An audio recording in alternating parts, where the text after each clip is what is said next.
So now we've gone through our dry foam shampoo. We've actually determined that the soil load is a little greater than what we can remove with that process. So now we're going to go into the next level of cleaning. And again, the big difference between maintenance cleaning and restoration clean, when I'm going to perform a restoration clean on a material that is classified as an S only or dry clean only, this is certainly something I want to get the customer's release on. Exactly, Pat. You know, and the one big thing is I will tell you that, you know, does having them sign that release keep you out of any court situations? Not what I found, but it does keep the honest people honest. Right. So the people that are willing to pay top dollar for your professional service, we normally don't have to worry about it. Once they've signed that release, I think we're golden. Right. Now, Pat, I think what we're going to do for our wet cleaning, we'll flip this over, and now we're going to use a pre-spray when we're using a wet cleaning system. With the shampoo, we don't necessarily put a pre-spray down because it won't allow the foam to suspend the soil. So now we're going to be using the ProChem Upholstery pre-spray. And we determined earlier that this was, we tested this for color fastness. This piece will withstand the 8.5 pH. But we're going to be extracting it with the ProChem All Fiber Rinse, which is universally accepted as the best rinsing agent for upholstery. It's on the acid side of the pH scale, so it actually helps set those dyes and stabilize them on the dry cycle. So Pat, if you want to go ahead and start pre-spraying. So again, what we're trying to do is get a good, even pre-spray. The one thing that we haven't concentrated on much is the sides and the box or face of the cushion. So now we've got our pre-spray down, we're going to go back with our agitation.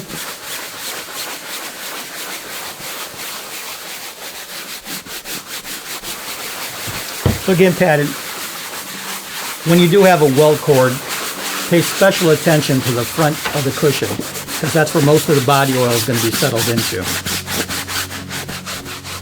And you know, Tim, I'll tell you, I'll share with you in all the years that I had my rug cleaning plant, upholstery plant, ProChem Upholstery Pre-Spray was the number one thing that we used day in and day out. I mean, it was kind of our universal go-to. Did you ever have where on the back of the couch where the dog runs up against it and you get that body oil? Well, you put this on and it just starts moving it right away. Yeah. I think that's the combination of superior surfactants and detergents that it has. That's the thing with a good upholstery pre-spray, you have a lot more body oil and things like that. So as manufacturers, we put in a solvent system that's compatible with body type oils.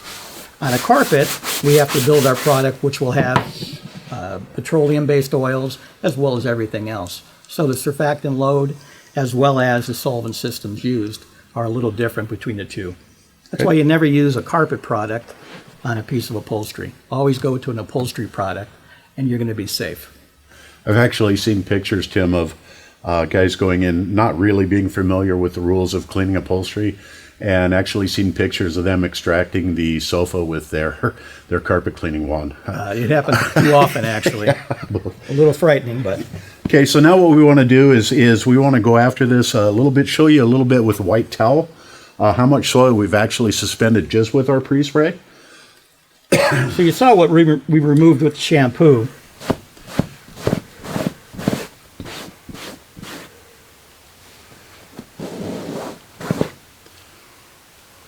And we can see, Pat, that we're starting to remove a lot of that oil. I think that's really the key feature here. Again, if we can remove a lot of this using a white towel before we go through the rinsing process, then we use a lot less water. I guess that's the number one theme we need to keep hammering on. Yes. Use less water when you clean upholstery. Less water, less problems. Agreed. All right, so we showed you a little bit about cleaning the cushions and some of the intricacies involved in that. Now we're going to go right into a full hot water extraction of the complete piece. Now, there's a lot of different pieces, chairs, sofas, etc. But we're picking a chair today just so we can show you without having, 7 feet worth of product here in front of us. So, Tim, any areas of overwetting concern that you have with this type of fiber? Yeah, if you look on the front here, Pat, you'll see that there's some folds. And so overwetting that and making, you really have to get in and dry that. I pay special attention with my towel to get in and get in and really hand dry that. Okay. And then along with these, the piping here, we want to make sure we get our vacuum tool where it's flush and getting true vacuum. Okay. So we'll show you some tips to block that off to make sure you're getting all the moisture out that you can. Okay. So we'll go ahead and start with our upholstery pre-spray. Again, evenly wetting the entire piece without over-wetting. And again, those areas of heavy soil where you're always grabbing that, want to make sure that we get a really good coat of that on there.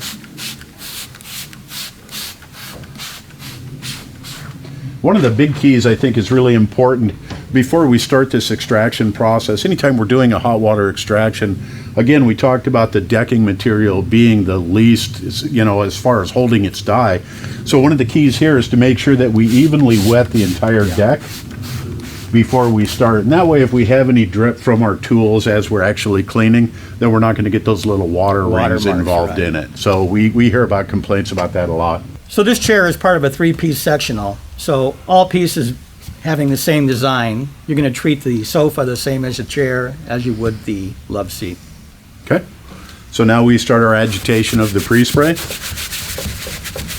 And I think one of the things, Tim, that a lot of guys do is they don't allow the amount of dwell time that they actually need for the product to actually start suspending the soil. Exactly. So let the chemistry do its work. Less work for you. And I think average pre-spray, Tim, is what, 10 to 15 minutes, 10 would you to say? 15 minutes. And Yeah. it's critical that you do not, on certain days during the summer, do not let it dry, or else you're going to have to go and reapply.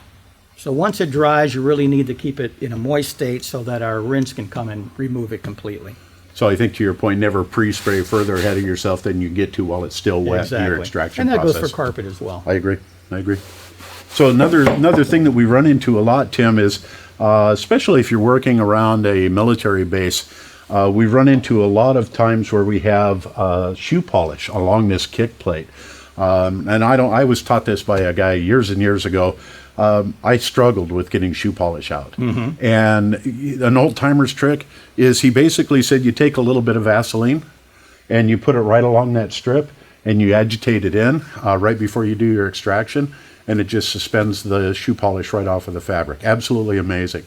But I think the point to remember is, since that kick plate has caused all that abrasion, that we could see a line there, an abraded line underneath that shoe polish. So just an old timer's trick for you guys to think about. Your dry fabric cleaner actually works pretty well on shoe polish as well. All right, so we've applied our soil preconditioner. We've agitated all the areas of concern, and we've allowed a good 10 to 15 minutes worth of dwell time, but we've not let it dry out. So now we're ready to go ahead and do the extraction.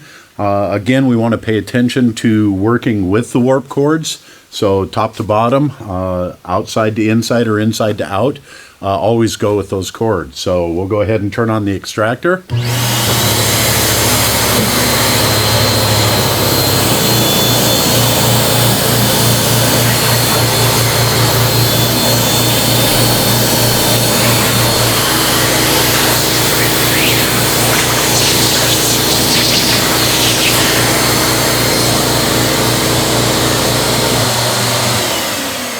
Pat, I noticed you had your finger over the edge of the vac there.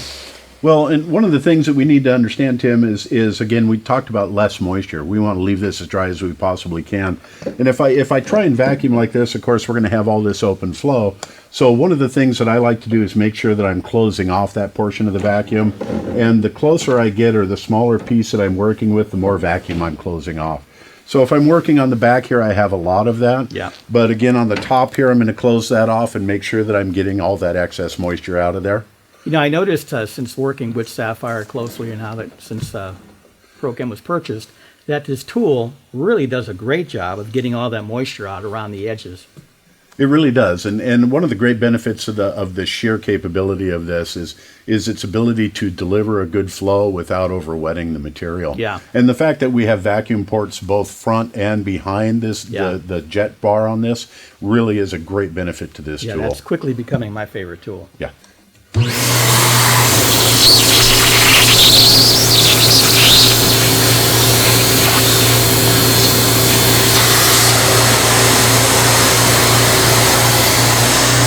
So, you know, Tim, one of the great benefits of the Sapphire Upholstery Pro is over time that you're going to get from the staples, from Right. everything else that are involved in upholstery, you're going to get little nicks and burrs in this. So the greatest part about this tool is this is very easily replaceable.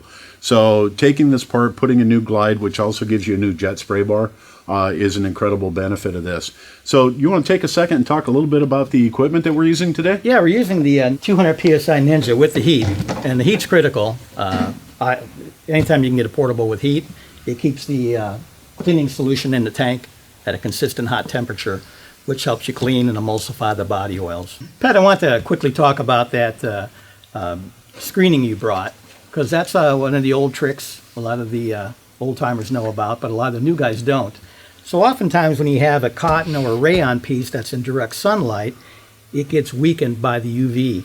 And so by cleaning through a screen, in this case a nylon screen, what it does, it diffuses your vacuum so you're not pulling at it, less chance of tearing or ripping the piece.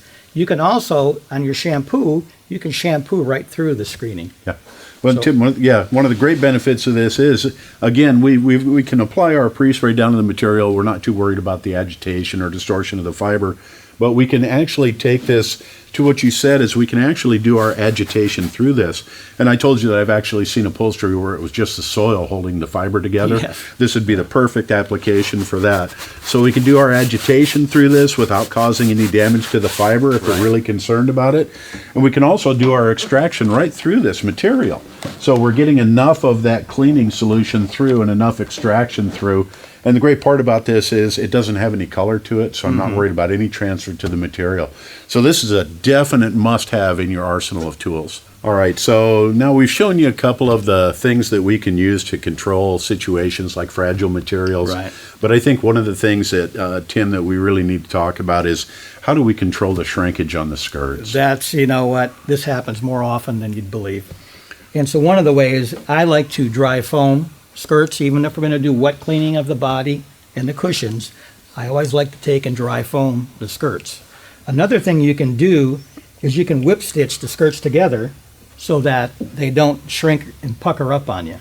So if you look under here, you got this batting material, and this is going to dry differently. So by whip stitching it together, just a couple of stitches, it keeps it from puckering up. I think that's a great tip.